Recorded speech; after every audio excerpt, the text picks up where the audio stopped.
Distractions during your communication with God is something that should not be overlooked.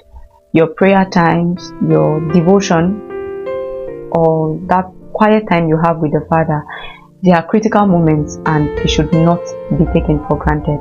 You see, most times these distractions come when you want to pray, or like when you want to study the word. You just notice as if they just poured this thought in your heart, and initially before you started, you didn't even notice that there was something like that. But now that it's time for prayers, you're having those thoughts.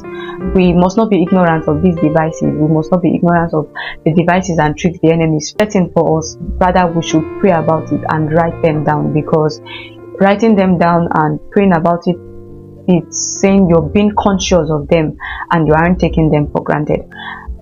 Like during prayers, for instance, that's when you notice that, oh, I need to send this email to someone, or I need to send this message to someone, and or I think I need to get something done first in the kitchen before coming back to pray.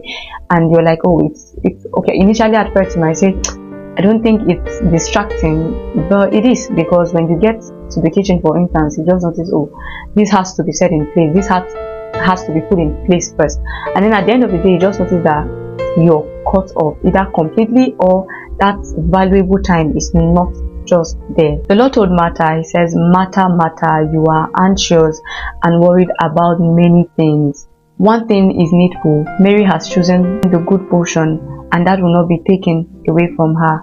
You see, sometimes we are in a haste. Imagine you always wanted to meet someone, and finally you get to meet this person. This person is like a person of high value and esteem.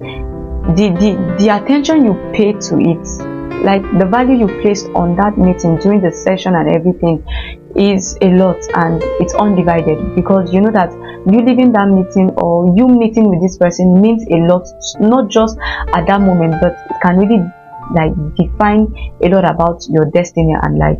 That is how these things should be looked. Our communication with the Lord is not just a normal routine. We must see beyond that. Our communication with the Father is life. Our prayer times is where we get directions on what to do.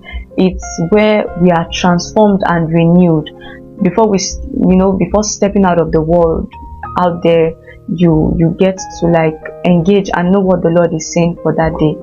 Scripture says in Psalm 91, he says that because he cleaves to me in love, he says, I will protect him, I'll guide him. You see, it's not just because you want something that's when you come to him, but that understanding that in his presence is everything. This understanding helps you to tackle these distractions, and as I said earlier, writing them down and praying about them is key.